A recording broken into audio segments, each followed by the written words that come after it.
Muito bem, eu estou aqui com dois representantes do movimentos sociais, né? Um é o Rafael Vasconcelos, é estudante de Direito e é vice-presidente do DEAD Direito Fernando Santa Cruz, aqui da Universidade Católica de Pernambuco. E o Tiago Carvalho, que é psicólogo e é do movimento Leões do Norte. O nosso tema de hoje é o reconhecimento pelo STF da união estável entre pessoas do mesmo sexo.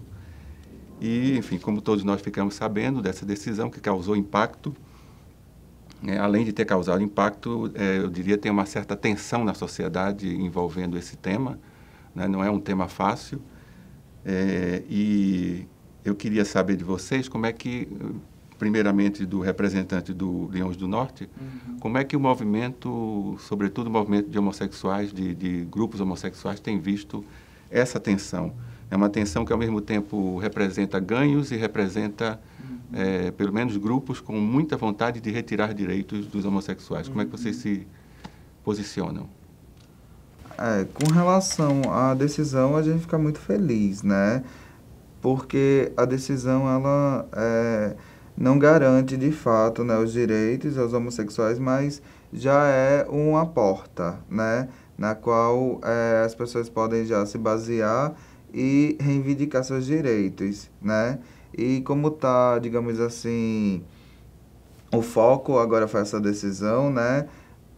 Dificilmente os homossexuais não vão conseguir os seus direitos a partir dessa decisão, né? Tem alguns juízes que eles ainda não aceitam, né? Mas é isso na primeira instância. Mas se o homossexual ele persistir, aí na segunda instância eu acho que já tem uma chance maior de conseguir, né?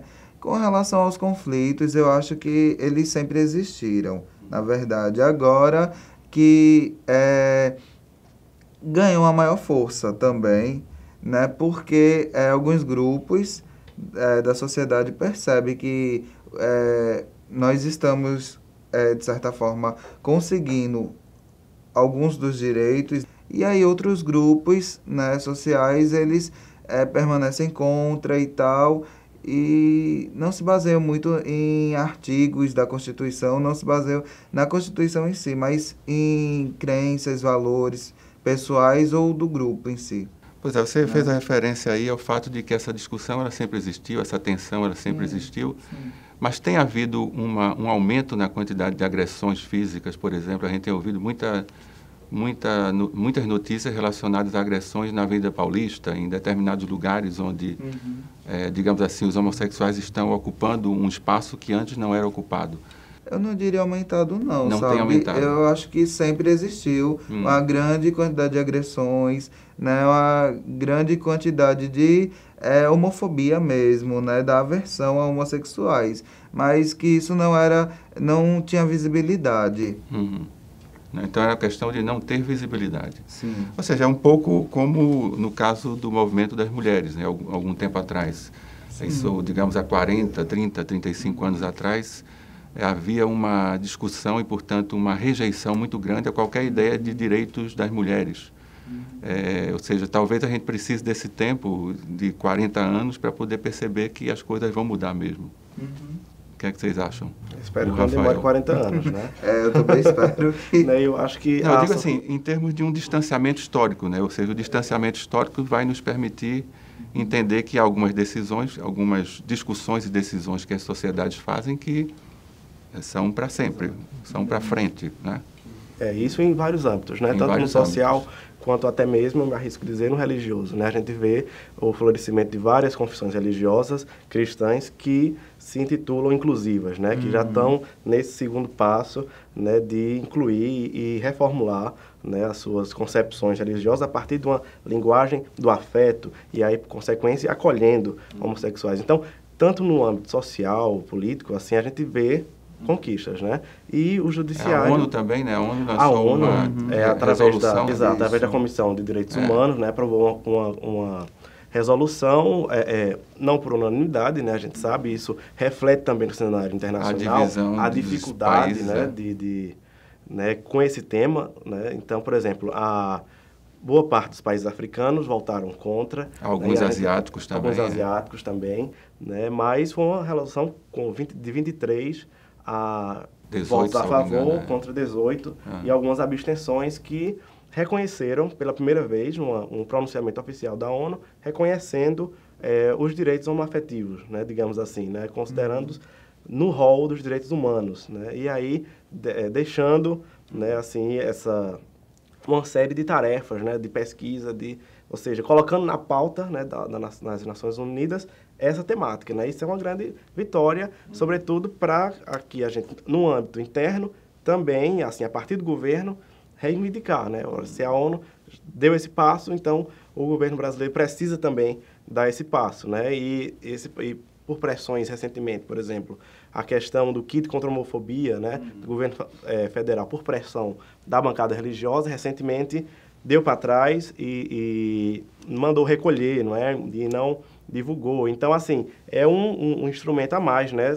Assim, vendo essa resolução da ONU, da gente, no cenário nacional, a gente pressionar por algumas decisões do governo que são necessárias. Pois é, a gente poderia ir um pouco mais adiante, né? O que é que faz com que grupos, sobretudo grupos religiosos, alguns grupos, independente de serem religiosos ou não, se mobilizem com tanta força para ser contra direitos de alguns grupos? O que é que vocês acham que está por trás? É uma questão que o Rafael ele falou, né?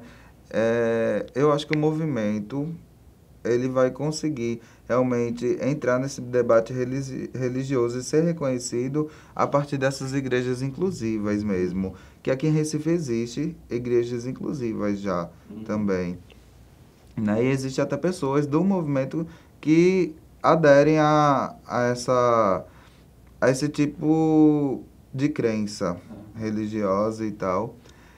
E o porquê, né, eles questionam tanto ou são contra pelo fato deles interpretarem a Bíblia, digamos assim. É uma questão de interpretação. Eles acreditam fielmente na Bíblia, digamos assim, né, o que está escrito passo a passo, e a Bíblia, de certa forma, fala dessas questões, né, de homossexualidade. Talvez não fielmente, mas uma interpretação do que está escrito, né? E também pela interpretação do que está escrito e também pelo que lhe convém, né?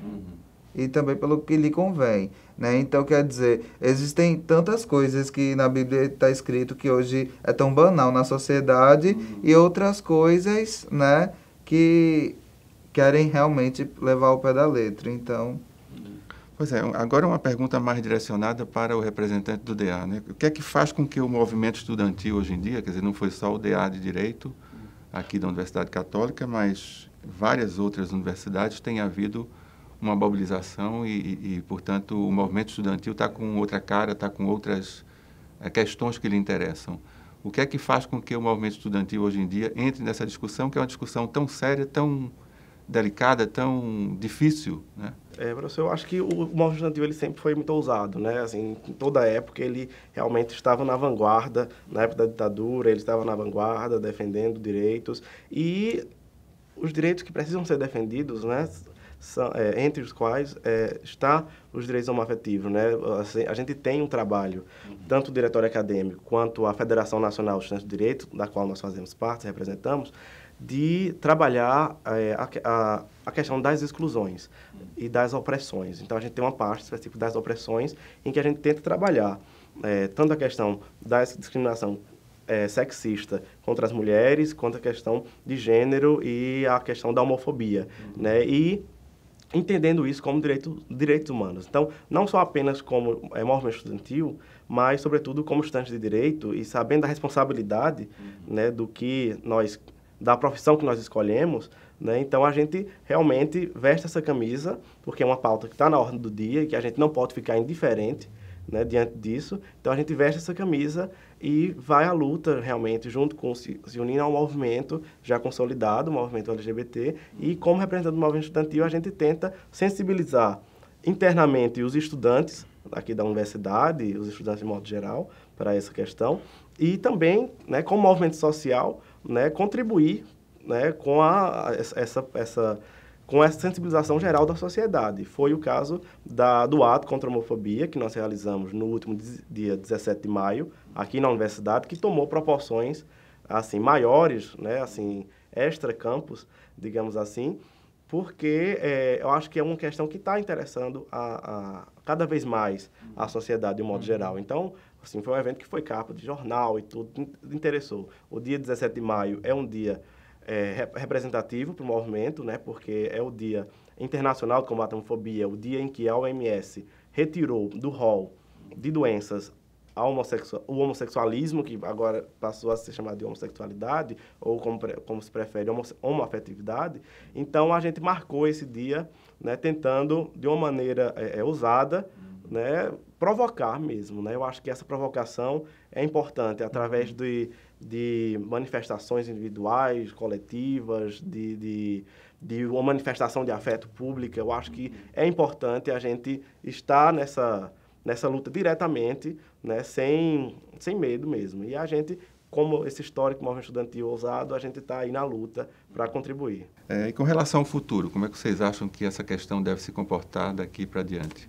Bom, eu sou muito esperançoso, né? Por isso que eu sou engajado no movimento. Ser gay hoje em dia, né, 2011, é bem diferente de ser gay em 1980, né? Então, assim, se passaram o quê? 21 anos, né? Então, quer dizer... Não, 31 anos. Né? Isso, 31. Então, quer dizer, eu espero que nos próximos anos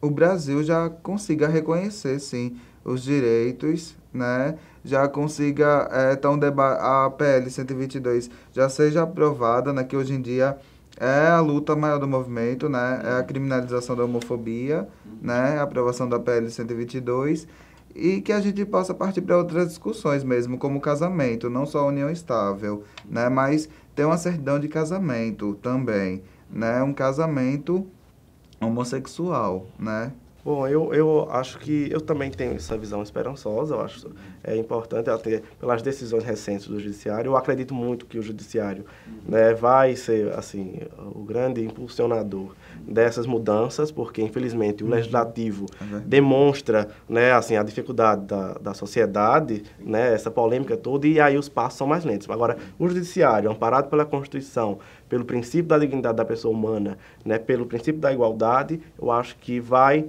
sem dúvida, ser o grande impulsionador dessas mudanças que a sociedade está vivenciando. Ok, então eu queria agradecer a vocês pelo debate, pela contribuição aqui. A gente continua com esse tema no próximo programa com a professora Cristina Amazonas. Até já.